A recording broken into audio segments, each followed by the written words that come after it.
This way, please.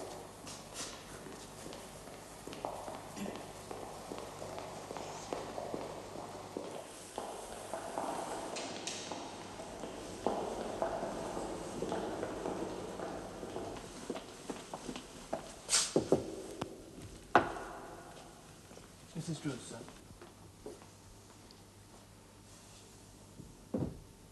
Please sit down.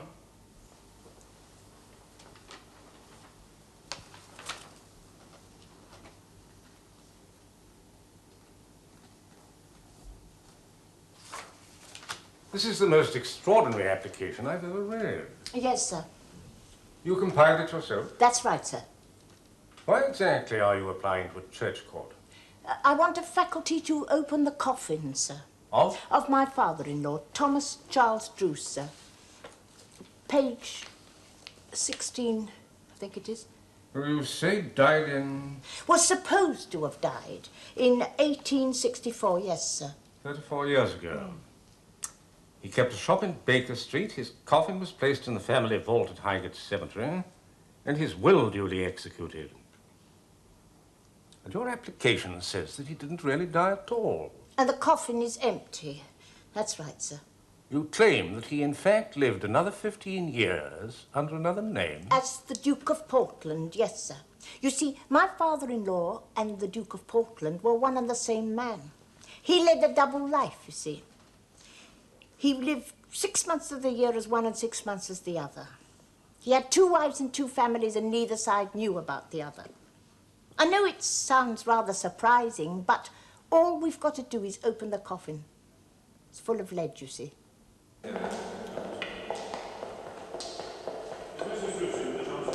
Making a private application, sir. How far have they got? I'm sorry, Yes, my name is Foster. I represent Mr. Herbert Druce, who's an interested party. The applicant is his sister-in-law. We really must see Dr. Tristram about this at the earliest possible moment. Well, if you'd like to wait a moment, gentlemen.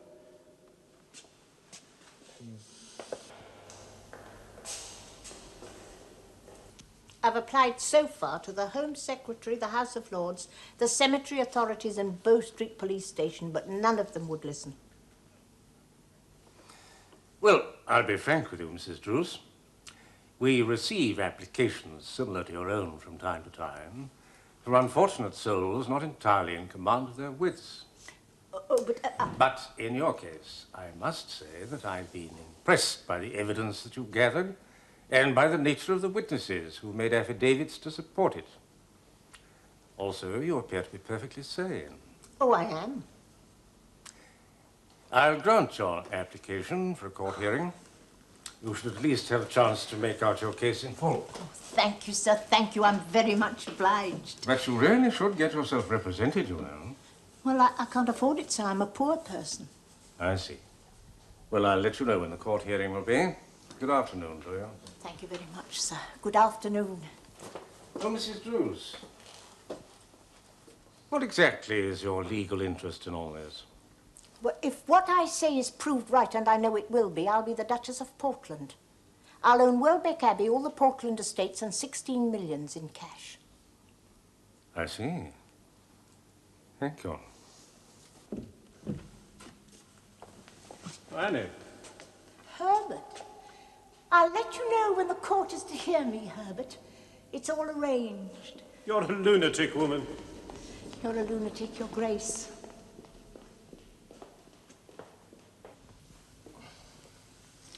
Mrs. Druce?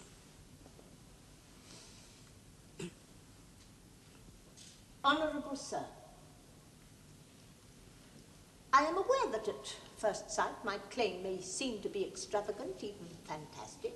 Nevertheless, over the past 3 years, I have gathered evidence which proves that my case is based on fact. The 5th Duke of Portland was always regarded as a great eccentric, and he would disappear for 6 months of every year, leaving no trace of where he had gone to. Thomas Charles Druce was also an eccentric, and in the same ways. He, too, would disappear from his shop in Baker Street, London, for 6 months of every year, the exact opposite 6 months from the Duke's. I have here a list of dates for the 16 years up to 1864. together with 23 sworn affidavits from people who support these dates. They exactly coincide. I submit to the court photographic likenesses of the Duke and of Thomas Charles Druce, showing their identical resemblance.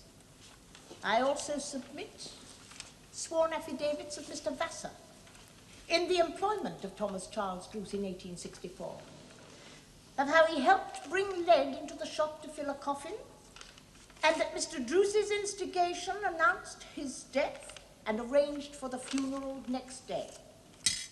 I also submit Mr. Druce's death certificate, which was never signed by any doctor, nor is any cause of death given, because no one ever saw the body.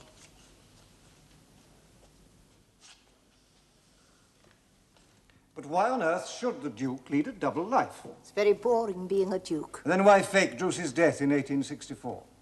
I think he just wanted to escape. His wife, my mother-in-law, grew very nasty as she got older. What were the common eccentricities you mentioned? Both were given to wearing extraordinary wigs. Both travelled in carriages of which the blinds were always drawn, even at midday. Both were highly secretive and shy, and spoke to very few people.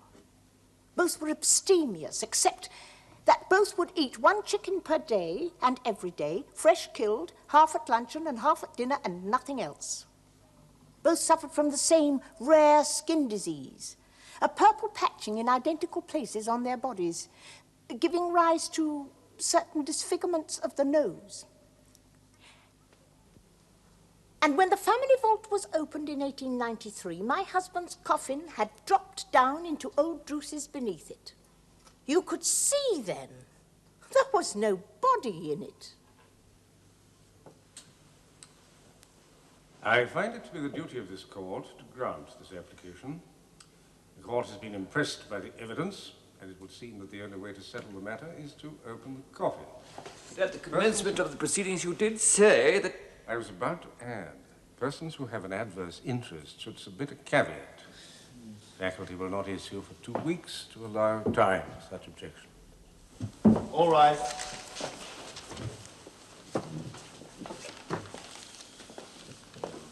What? Submit a Caveat. what? Caveat was the word. Yes. I don't think you quite heard what Dr. Tristram said. I'm a solicitor. And if there's anything I don't want to solicit. Well, nevertheless, if I can be of any assistance, Your Grace, I'll just give you my address. I know why you don't want all this brought out, Herbert. So will everyone soon enough. There.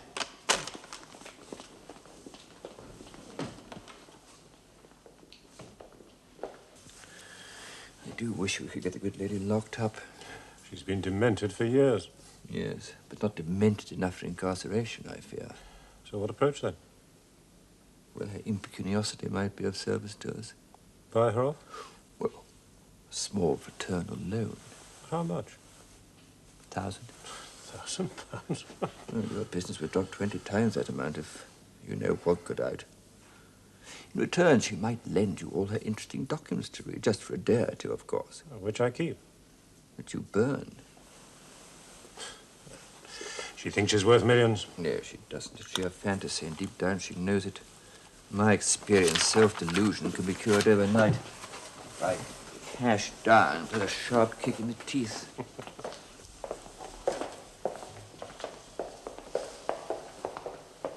No, Herbert. Now, listen to me, Absolutely Annie. not. I know perfectly well why you want to stop the case. It's a dreadful thing to open up Dad's coffin. There's nothing in the coffin. It is empty.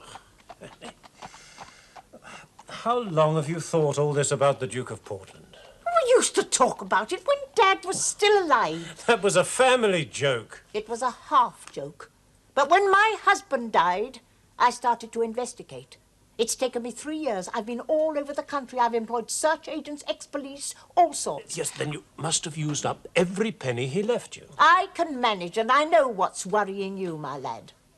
Dad's will left everything equally between the children, and you got the shop and a very good living indeed. Yes, well, that was in the will. But if his probate is set aside, because he didn't really die when he was supposed to have done, only his legitimate children would inherit anything under the law. You'd lose everything, Herbert, and that is your concern.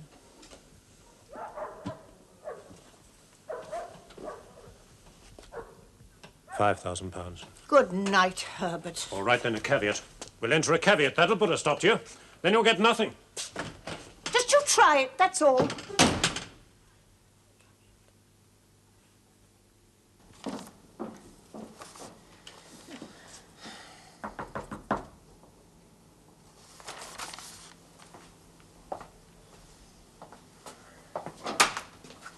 Oh, good heavens. Mr. Ronald Watts. Yes, come in. Yes. I've never been to a solicitor's office before. Oh, well, this isn't my office, actually. I'm just working from here at present. Please, do sit down. Thank you. I don't believe in solicitors. I think you should be able to fight for yourself. Is that all you're eating? Beg your pardon? Bread and butter, is that all? Oh, no, I'm just between appointments at present. Oh. Now, what can I do for you? Well, I want some legal advice and I'm prepared to pay for it. You do remember my case? Oh, yes, indeed. A monstrous injustice, Your Grace. Yes. Look, what is that? See that? Yes, Caveat. Caveat. Caveat. Caveat. Well, it's a legal objection which prevents judgment being executed until contrary argument has been heard. In this case, I imagine your brother-in-law intends to use it to apply for a writ of prohibition under the Burials Act. Oh. May I make a suggestion? What? There could be a better approach. You see, you could attack through old Druce's will. His will? Yes. If he really didn't die in 1864, the probate is invalid. I know that. And if you prove that to the Court of Probate and substantiate your claim, the onus is then on the court to find out if he really did die then. You mean they'd have to open the coffin? Yes. Yes. Well, now, look here. I'll pay you for your advice. I must do the talking in court, but I'll pay you £1 an hour for your legal advice. Take it or leave it. I didn't suppose you'd find a way of making it 1 and 6pence, could you?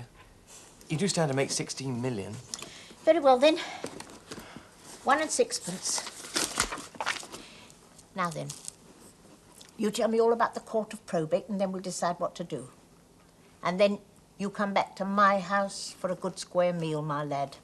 How's that? Court. I represent both Mr. Herbert Druce and the executors of the will of Thomas Charles Druce, deceased. I wish to apply for leave to intervene in the matter of the faculty to open the vault of Druce. You obviously have an interest. How will you intervene? By requiring the High Court to require you to appear before it, sir, under the Burials Act in order to prohibit you from proceeding with this desecration.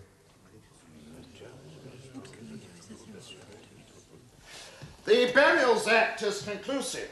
Even if a faculty is granted, the license of the Home Secretary for exhumation is required. But we're not digging up a body. Merely unbricking one end of a vault and looking in. The objection is frivolous. Decent respect for the dead is being outraged for financial gain. I am of opinion the Act is ambiguous on the point. Dr. Tristram may certainly grant faculty, as no body is to be dug up. I strongly suggest, however, the Home Secretary's license is obtained anyhow, just to make sure.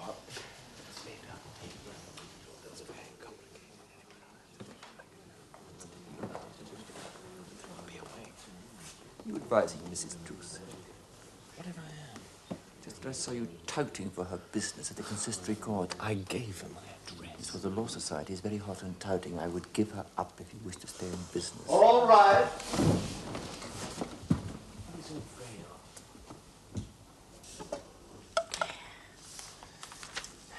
Why are they so frightened? Herbert's inheritance. No, it's more than that. It's deeper than that. Foster's gone to enormous trouble to put every conceivable obstruction in our way. You say Herbert is illegitimate? Yes. And that his parents married only after his birth? 5 years after. Why? I don't know. None of us ever knew that.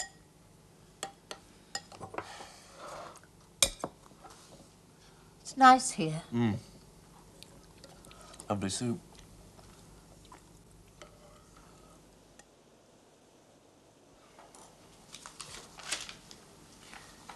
Oh, from the Home Office. About the license for exhumation. Yes? We note the strong objections of the next of kin, Mr. Herbert Druce. But in any case, as the reason given for the application is that there is no body in the coffin, an exhumation license is clearly irrelevant. The application is therefore refused.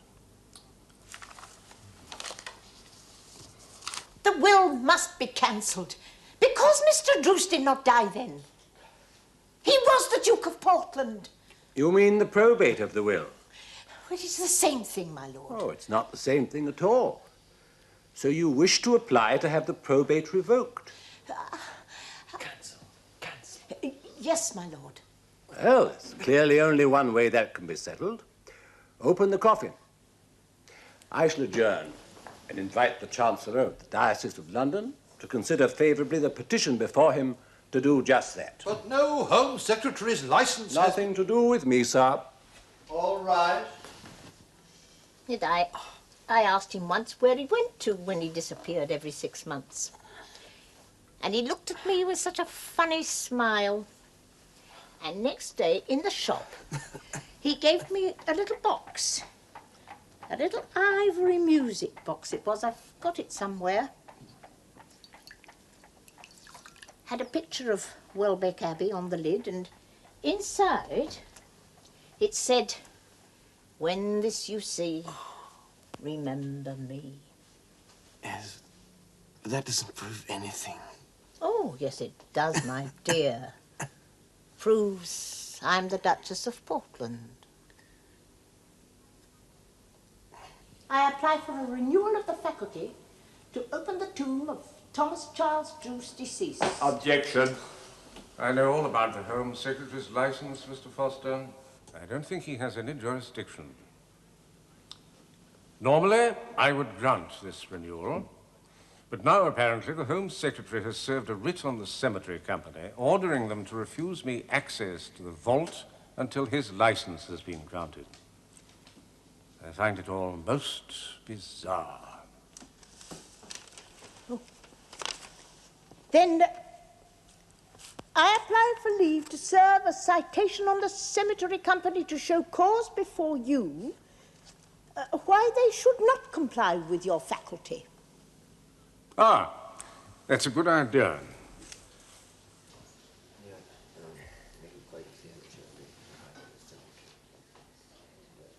Yes, Mr. Green.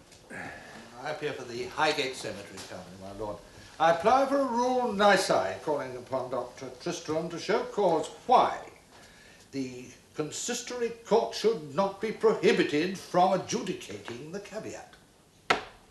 Is there nothing we can do to stop all this? Only one thing, my lord. Let you and me go to Highgate Cemetery one dark night with a crowbar and a shovel. It's the only way. Yeah. You believe me? Hmm? You believe me, don't you? Yes, I do now. What convinced you? Not the evidence, impressive though it is. No, it's the amount of organised opposition to opening that vault. Annie, you say you've had no communication with the Portland family. Could they be behind all this? Well, they might feel he's getting a little too close to home. Be paying Foster behind the scenes. There. That's for the Evening Herald. How much? 5 guineas. Sometimes I just wonder if I'm going mad. You're a high-strung woman, but you're not mad. I know I'm not level-headed, but that's on account of all this business. Fighting this all alone for so long is enough to drive anybody batty. There's your socks. Thank you.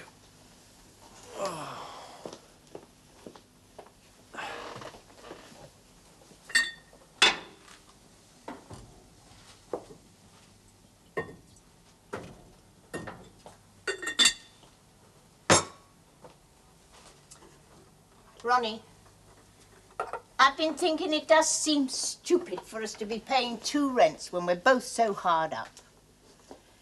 Why don't you move in here? You could sleep on that couch. Hmm? What's the matter, Ducky? What? What?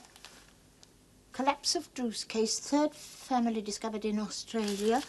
Old Druce previously married? Married? Foster? Foster? What do you want? Have you seen this?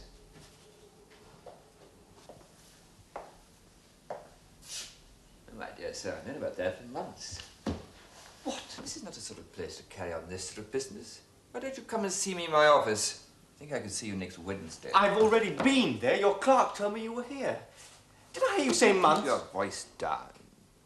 The very enterprising journalist who first unearthed that came to see me at the earliest stages of investigations. A very wise move, I thought. We'd all wondered why old Druce hadn't married his wife for so long. So he was married before, then? Yes, in Australia. He married an Elizabeth Crickmer as long ago as 1860. He deserted her, but she lived on until 1851. That's why he couldn't remarry. Kept it very quiet, didn't he? Who's this George Hollandby Druce, then? He's the oldest son by the first marriage. He's a minor, but he's now put down his pickaxe and is rushing over here in the Cutty Sark, convinced he is the Duke of Portland. So, you're dropping the case? That's what you came to ask me. Yes, of course, I had wondered. I'm representing the new claimant. You're what? George Hollandby Druce. I contacted him by electric telegraph as soon as I read about that. Would you like to have Herbert Druce? He's not worth a penny. No one will use his shop now as illegitimacy has been made public. Or would you care to join me? No doubt you've gathered lots of valuable evidence. I already have my own client, thank you. My dear sir, after this, she might as well hang herself.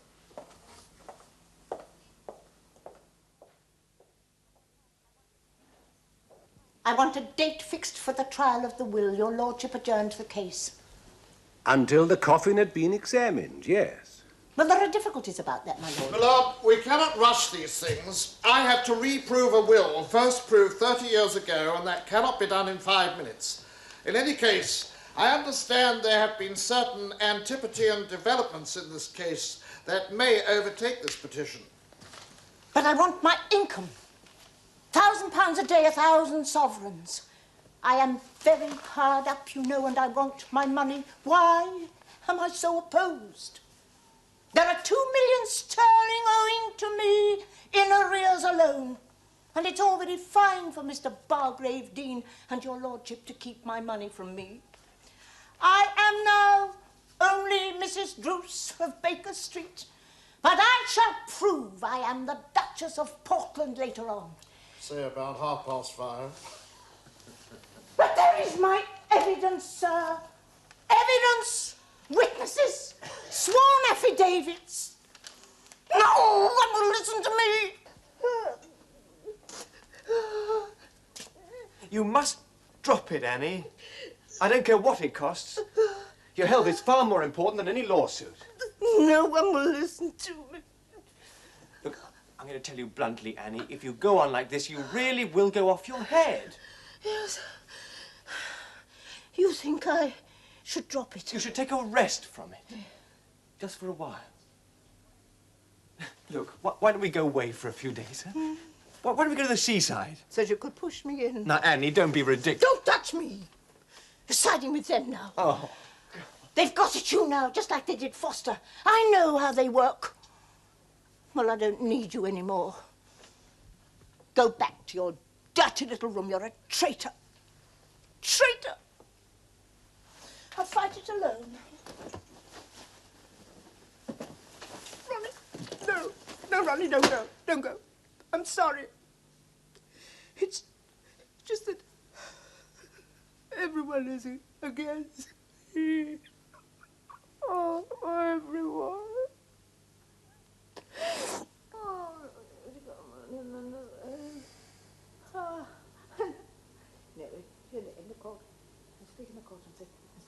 Say, say. Oh, no. The justice of my claim.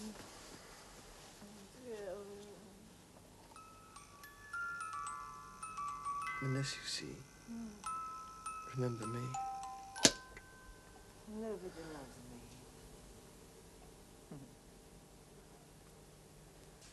I ask for leave to intervene in behalf of George Hollamby Druce, a citizen of Australia, due to arrive in the port of London tomorrow. He is an impudent, audacious, and absolutely ignorant impostor. Mrs. Druce. He is an Antipodean miner by occupation, and, believe me, should be brought with his solicitor to Bow Street Extradition Court, and there taught a lesson they wouldn't forget. My client is the eldest son of Druce by his first marriage, and is therefore the major heir presumptive to his estate. He is nothing of the sort! He's the son of a tramp from Brisbane! Foster, what is the nature of your application? I apply for a faculty to open the vault of Thomas Charles Druce deceased. Wish to open it now? But of course.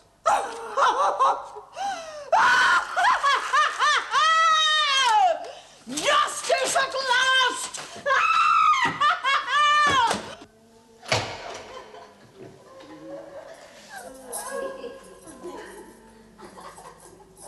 Please.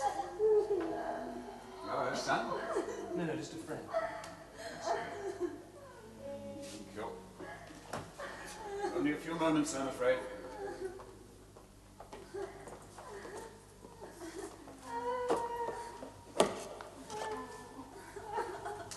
Ronnie. Oh, Ronnie, thank you for coming. Ronnie. Promise me. Promise to stop that Australian, Ronnie. I trust you. Promise me, please. Yes, very well. Oh, God bless you, my darling boy. Thank you. Ronnie! I depend on you!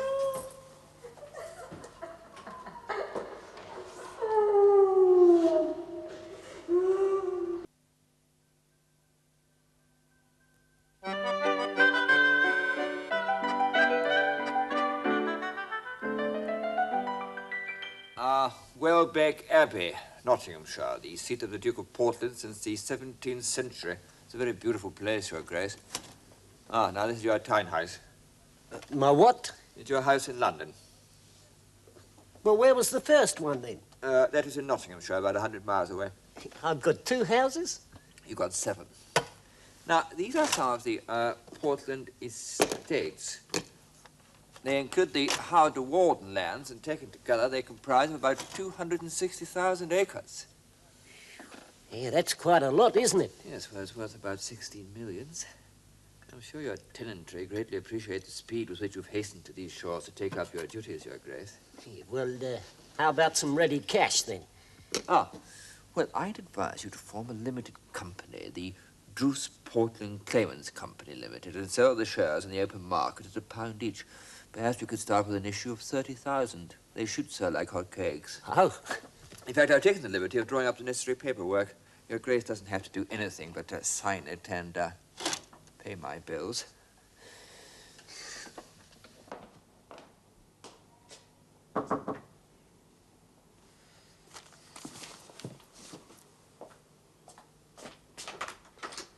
Do you think I might have a word with you?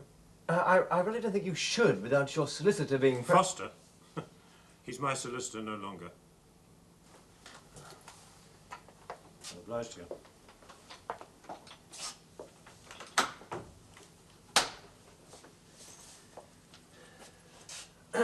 Well...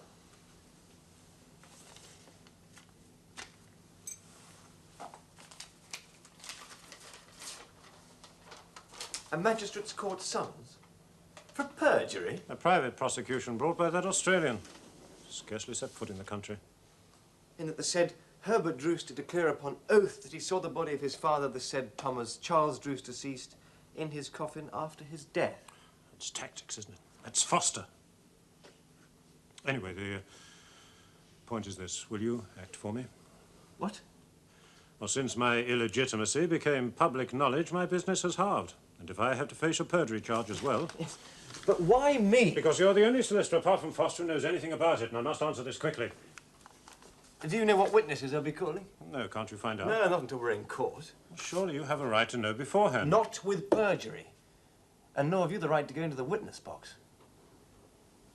You also realise I've got no experience of cross-examination. There's no one else I can ask. I really don't think I can do this with my limited knowledge in the field. As to fee, shall we say £400, at any rate to start with?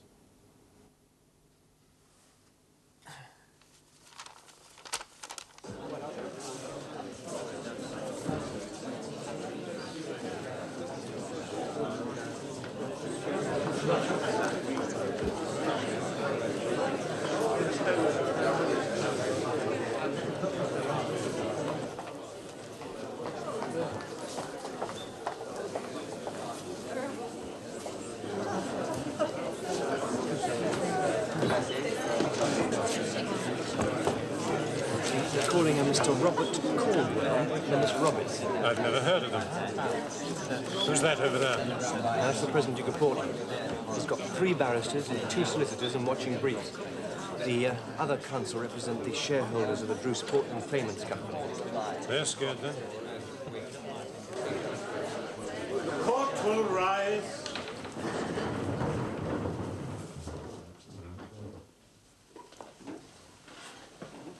Let Herbert Druce surrender to his bail.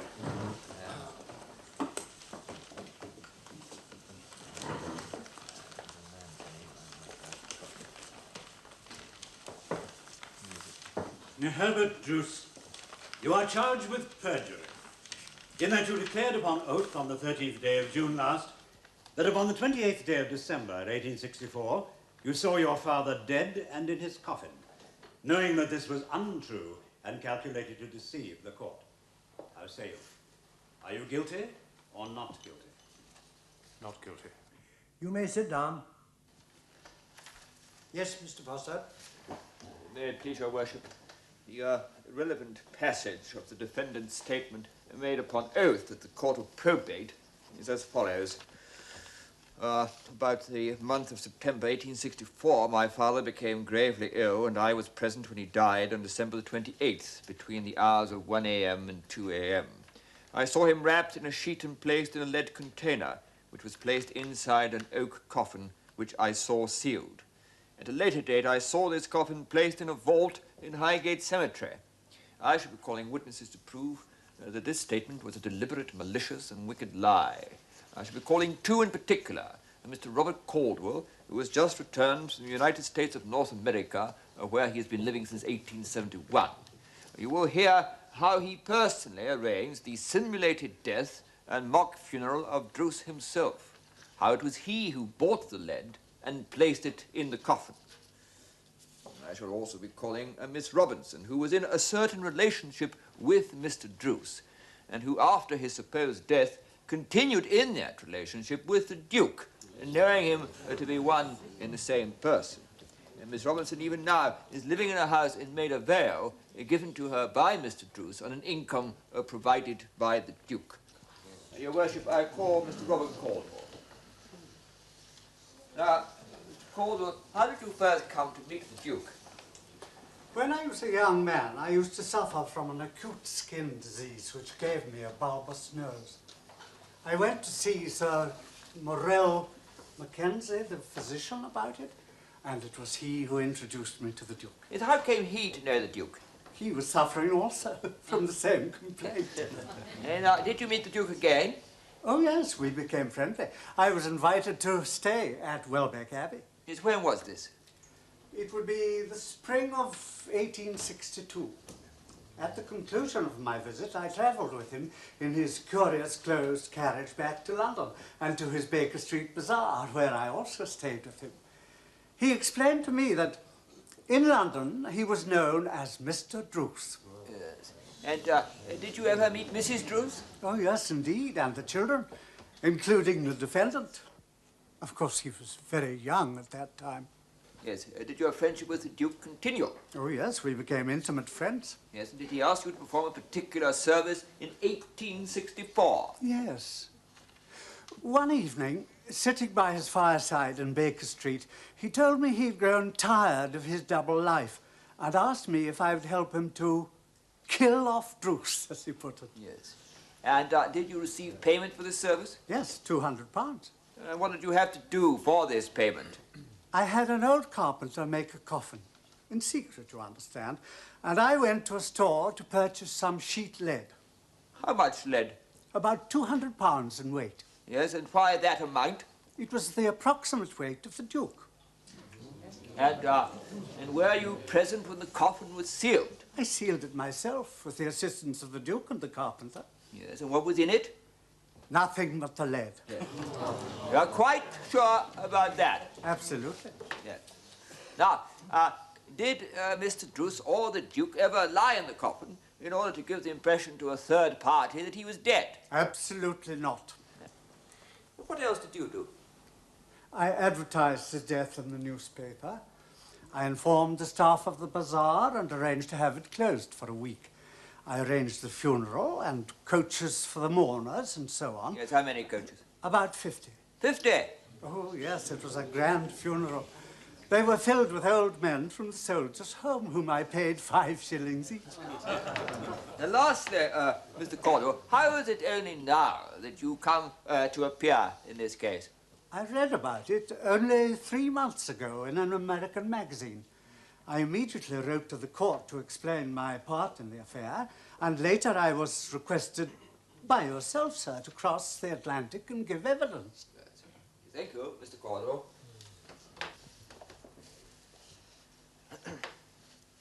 So, Druce's death was a lie. Yes, sir. For which you were paid £200. You were paid £200 to tell an elaborate lie. How much were you paid to tell this one? I don't follow. You mean to say that you're receiving no payment for this? No. But you must surely know that if the defendant is found guilty, the £1 shares of the Druce-Portland Claimants Company will rocket in value, maybe 10 or 20 times. I know nothing about that. Oh, you own no shares. You've been offered no financial inducement to... Your Worship, is my friend going to offer any evidence that this witness stands to gain financially? Mr. Walker? Well, mudslinging. Then don't make that type of quite unfounded implication. It's most reprehensible. Now, this carpenter that you say made the coffin, does the prosecution intend to call him? Your Worship, it was already an old man in 1864, even well over 100 by now. I imagine he's been dead for many years. So do I. Your Worship, does my friend wish to ask any specific points of my witness, or is he merely following the old legal adage, if you have no defense, just call everyone a liar?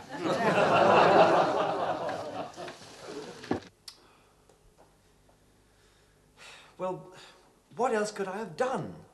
It was 30 years ago. Yes, but he was lying. He was telling an absolute string of inventions. Can't you hit him with anything harder? There's only one way to do that. What's that? Open the coffin. Oh, no, I won't allow that. But why not?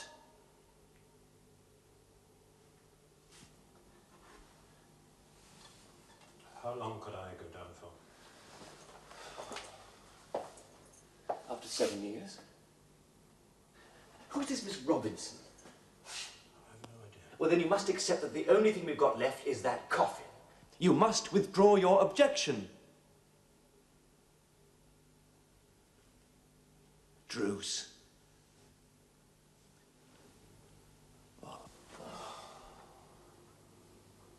I became his mistress at 3 p.m. on Friday, July the 24th, 1861. You are quite sure about that? Oh, yes. It was raining at the time.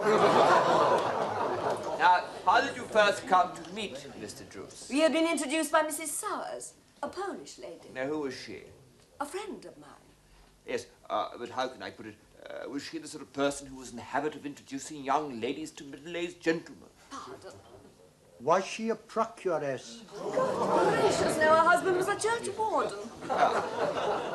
So this was simply a social introduction. Well, of course. And did your friendship with Mr. Druce continue? Oh, yes. He saw me a lot. He took me out to theatres and restaurants. We had a lovely time. Often we were accompanied by Mr. Dickens, the celebrated author. And eventually you became Mr. Druce's mistress. Yes. And after a period of time, did he provide you with accommodation? He bought me my house in Maida Vale. Would you now produce the deeds of that house to the court? Yes. May I see those, please? Were you aware at this time of his double life? Not exactly. I didn't realize what was going on for a long time. How do you mean? Well, he eventually told me about being a duke. I was amazed. I'd no idea. Then he said he was killing off Druce and just going to be the duke in future. Yes. Where was this? In 1864. We planned it together. You actually took part in the planning? We worked it all out, lying in bed together. It was quite elaborate. It was a great lark. That's what he called it, a great lark. We planned the funeral, the lead in the coffin, everything. I even went to the funeral. But you attended as a mourner? Yes, I thought it would be a lark too. But it was just rather sad. Yes. Now, how long did your association with the Duke continue for? Another 2 years. One day in 1866 he came and said that he had come to say goodbye, but that he was settling an annuity upon me of £240 a year. Yes, and you now produce the deeds of that annuity to the court? I do. Then he kissed me and said goodbye, and that was the last I saw of him. Yes. Yes, thank you, Miss Roberts.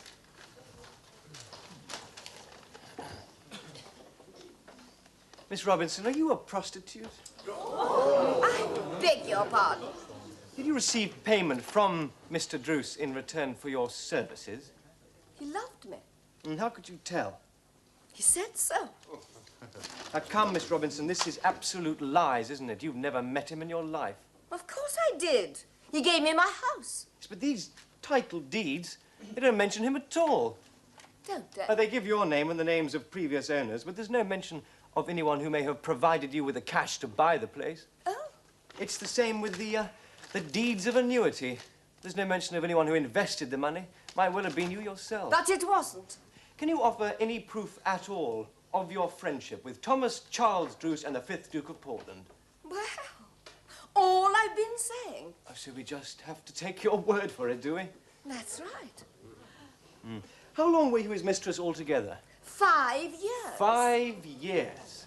And in all that time, he never wrote you a single letter or gave you anything which you could produce to this court to show beyond a peradventure that you even knew him? Oh, yes, this.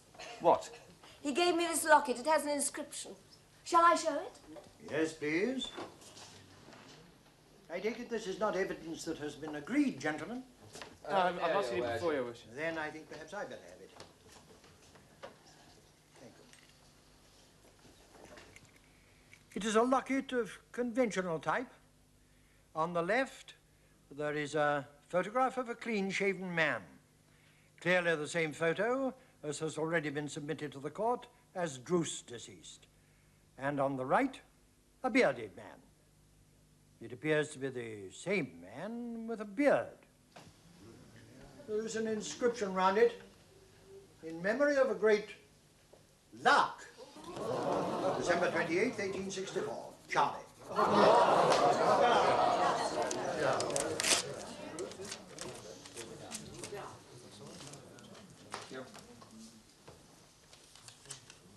Your Worship, in view of this development, my client now wishes to inform the court that he is willing to withdraw his objection to the opening of his father's vault.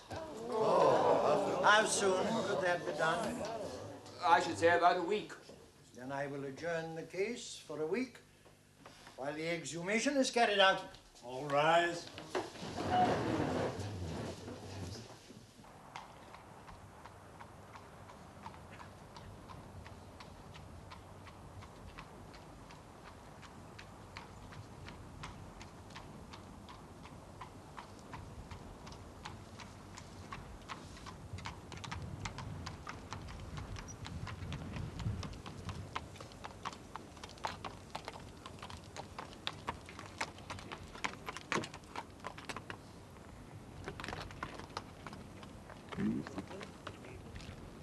At 1 hour before dawn, Dr. Tristram gave the word to begin operations.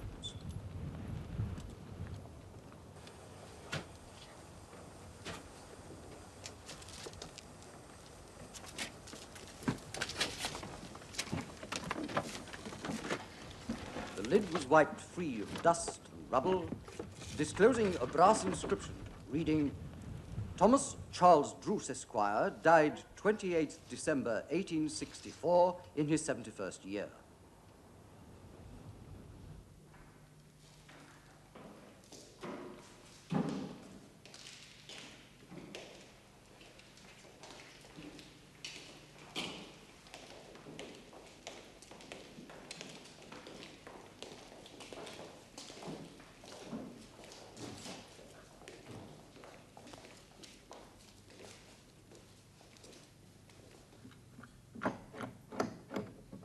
At my instruction, a workman cut through the lead all around the outer edge of the upper surface.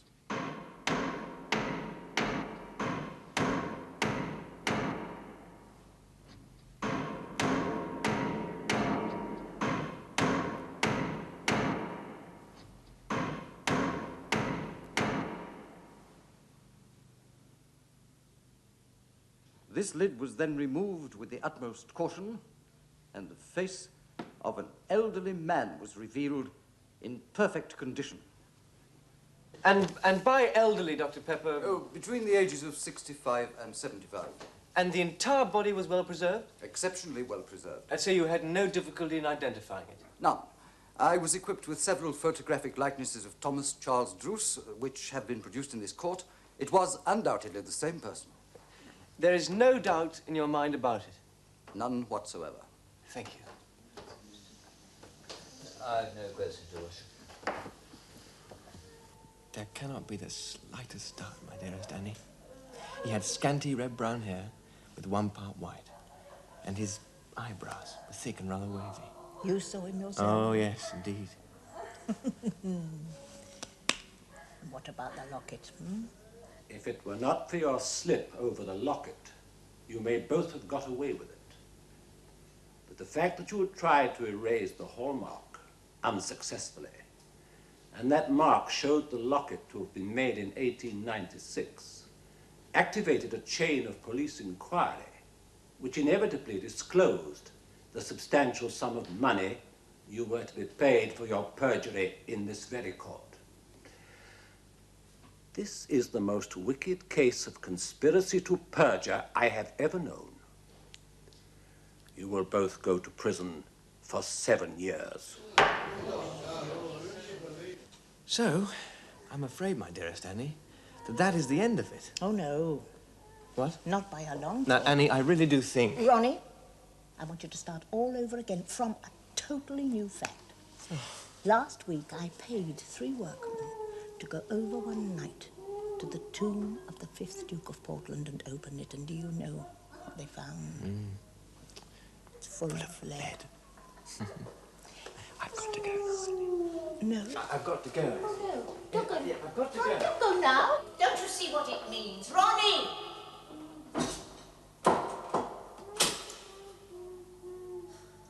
The Duke of Portland's coffin was never opened to find out whether Annie was speaking the truth or not.